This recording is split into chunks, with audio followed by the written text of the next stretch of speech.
Dear students, now we are learning lesson number 14, Natural Resources, and this is video 2 of lesson 14, Natural Resources. As we have seen earlier, that air is of much usefulness to us. It has lot of uses. It has the uses like it forms wind, and wind is a form of energy from which we get electricity. It also runs the windmill, which can grind the corns and many other such things. Now let us see how the air gets polluted. Polluted means what are the causes of air pollution and how it affects other life forms. Now addition of unwanted harmful substances in the air is called air pollution. Unwanted harmful substances, let us see which are they. Causes of air pollution and its effects. Now, unwanted harmful substances may be in the form of burning of fossil fuel. So, burning of fossil fuel like coal and petroleum in industries and vehicles produces sulfur dioxide and nitrogen dioxide gases. These gases mix with the rainwater and forms the acid like sulfuric acid and nitric acid. And when this acid mixes with the rain, it causes acid rain. It falls on the land. And acid rain damages crops and buildings both. That is, if it falls on the crops will stop photosynthesis. And if it falls on the buildings, then the iron structures of the building get rusted and the lifespan of the building decreases. Now, the burning of the fossil fuel also produces some suspended particles, that is, unwanted carbon particles, mixes with the air. Unburnt carbon particles.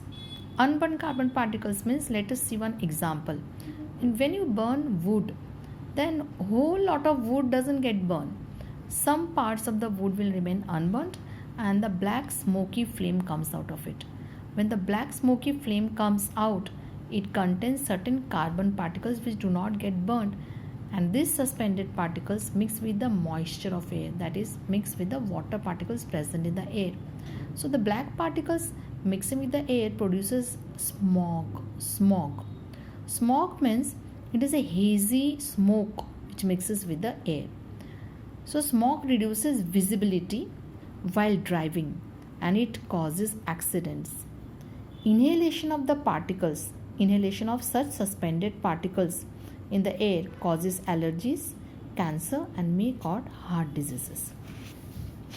Now let us see some in-text questions. On page number 193 of your textbook, certain in-text questions are there. The first question on this page is, how is our atmosphere different from the atmosphere of Venus and Mars? Now, we know that life is possible only on Earth. In no other planet, life is possible. Why it is so? Because our atmosphere supports the life forms. Let us see how it is different from the atmosphere of Venus and Earth. Our atmosphere is a mixture of many gases like nitrogen, oxygen, carbon dioxide, and water vapor. An optimum means not very high, not very less. Proper amount of these gases in our atmosphere is a result of life on the earth. That means whatever amount of gases are present, that is proper for the existence of life. For example, in our atmosphere there is only 0.03% of carbon dioxide. It is too less. So if it is 0.03%, which is suitable for photosynthesis and is also maintains suitable temperature on the earth for the existence of life. Maintain suitable temperature means if the percentage of carbon dioxide is more, then it absorbs heat and increases the atmospheric temperature. But as the percentage is less, so the temperature is well maintained. It is not very high. In planets such as Venus and Mars, percentage of carbon dioxide is 95 to 97%. What a difference. We have only 0.03%. They have 95 to 97%. So just imagine what the temperature will be, because more amount of carbon dioxide causes increase in atmospheric temperature. It is a major component of their atmosphere. Because of high percentage of carbon dioxide, temperature is too high in Venus It is 461 degrees centigrade on an average during the daytime, and it is the hottest planet. Venus is the hottest planet because of more amount of carbon dioxide. And on Mars, although carbon dioxide is in high proportion, but the atmospheric pressure is low. So the temperature is low, as between minus 60 degrees centigrade to minus 125 degrees centigrade. It is in minus, too low. So it is a cold planet. So because of the extreme temperatures on these planets, life is not possible. Just imagine if it is minus 60, 0 degrees centigrade we cannot tolerate. Then how minus 60 degrees centigrade, no life form is possible. And even the life form is not possible on the Venus because of very, very high temperature. Now see the second question. How does the atmosphere act as a blanket? Acting as a blanket means it saves us from many adversities of the nature. Now why it is a blanket? It acts as a blanket because it do not allow the temperature to go very high and nor allow the temperature to become very, very low. It maintains the temperature, so it is a blanket. See, air is a bad conductor of heat. It is a bad conductor. That means it will not retain heat. It does not absorb heat and do not retain heat.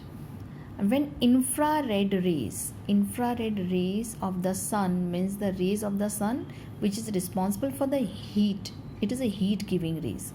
So when infrared rays of the sun falls on the earth surface, most of the rays is reflected back and heat escapes into the space. But all the heat will not escape. Some amount of heat will be retained on the earth. Why? Because required amount of heat is absorbed by 0.03% of carbon dioxide gas. And this heat helps in photosynthesis and to sustain life. Because 0.03% carbon dioxide will absorb some amount of heat and the temperature will be minimum 10 to 20 degrees centigrade. And when the sun is at the peak, then the temperature rises. So that much temperature and that much carbon dioxide is essential for maintaining certain temperature which is necessary for photosynthesis. Thus atmosphere prevents the sudden increase in temperature during the daytime, and during night it slows down the escape of heat into outer region. It slows down the escape of heat into outer region because amount of carbon dioxide is there. So some amount it will retain although sun is not there, and all the amount of heat will not escape. So on moon, due to absence of suitable atmosphere, the temperature ranges from minus 190 degrees centigrade to 110 degrees centigrade. That is, extremities are there. Thus our atmosphere acts as a blanket. It prevents us from extremities of temperature. Next question is, what causes winds? Already we have seen in video number 1 the causes of winds in the form of a question, how is wind formed? Please refer that question. Next one is, how are clouds formed? Fourth question, in how are clouds formed? So we know that during the daytime, in the presence of the sunlight, water from the sources like well, lake, ponds, sea, rivers gets evaporated because of heat. So this water vapor rises up with the hot air, because hot air molecules are lighter in weight, so they will rise up.